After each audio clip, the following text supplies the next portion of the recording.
Shalom.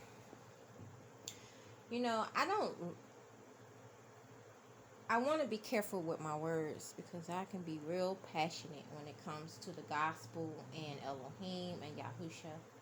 I don't like when people come to me and you tell them something and they say, it's not fair. It's not fair that you and your children can't grow old.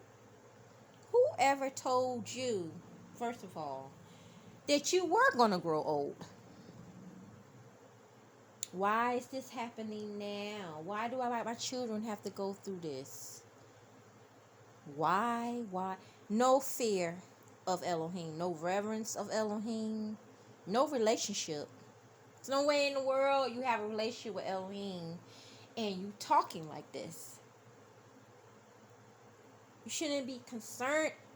You rather take A and you and your children live until they 80 in a miserable slave world under the beast system, or B, you all go to Shamayim and have everlasting life. So what's not fair? Whoever even told you through your pride that you was going to live to be 80 years old? You just assume that all this is happening now. Why it's got to happen now? And I wanted to live until I was 80 and see my children grow up and that's not his will, and that's not what's going to happen.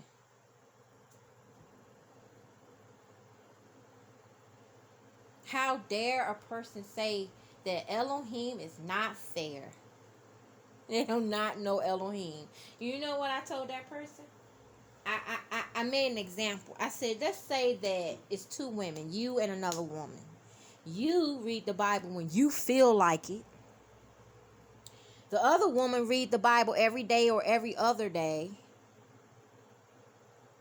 Both of you believe, but the lady who connected to the vine has a better relationship and spiritual discernment where she can actually hear his voice or promptings in her spirit, and you don't hear his voice. You're not sure about the promptings in your spirit, and you're going to talk about something being fair. So the woman who is spiritually discerned knows not to get pregnant and have a baby during these end times, but the one who doesn't have discernment gets pregnant. See, when you have spiritual discernment, it's certain ways it's certain things you're not gonna do. It's certain ways you're gonna think. You're gonna rethink things. You're gonna go a different direction because you know what's coming, and you're warning people. He's using you to prophesize and warn people what's going on. You're nobody. I'm a nobody. We all are nobodies. And so when you start talking about you still want to get your nails and hair done, and you still want to, live in this world. Okay, you got a choice. You can live in this world and don't choose Elohim. You don't choose everlasting life. You choose to be in this world, and then whatever happens to you after he comes to get his people is on you.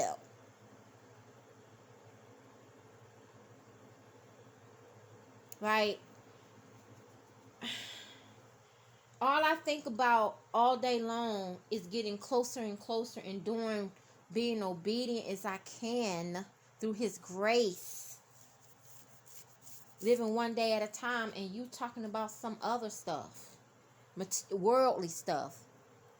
You love the world. You are enemy of his. That's what he says. And you can stay here and he be tore up with the rest of the other people. So I just don't feel right when somebody says it's not fair. Why now? This and this and that. It is what it is. Some people are afraid to die because they don't want to leave loved ones. Some people are afraid to die because they think they're going to hell.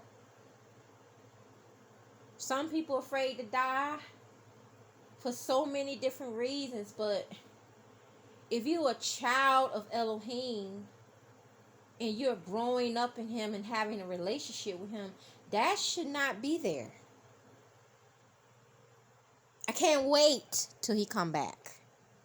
I don't even consider myself dying when he come back. I consider myself being resurrected with a new body, a new name, a new everything, and nothing but great things ahead. Living with him, being ruled by him. That's all I care about. I don't care nothing about this world. It's dark, evil, deceiving. Just, it's nothing to hold on to.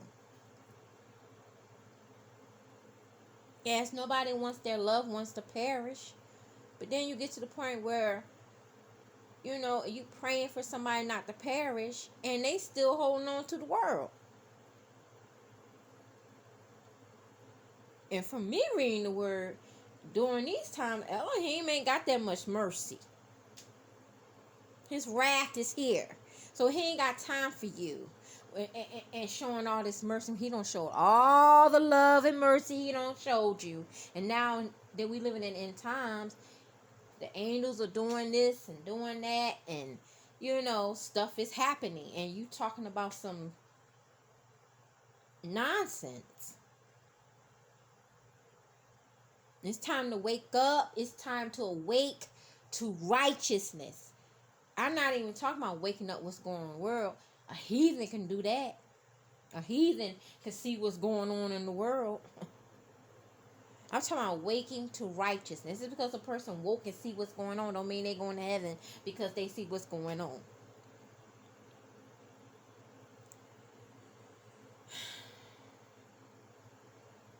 Teach your children and prepare them for where they're going.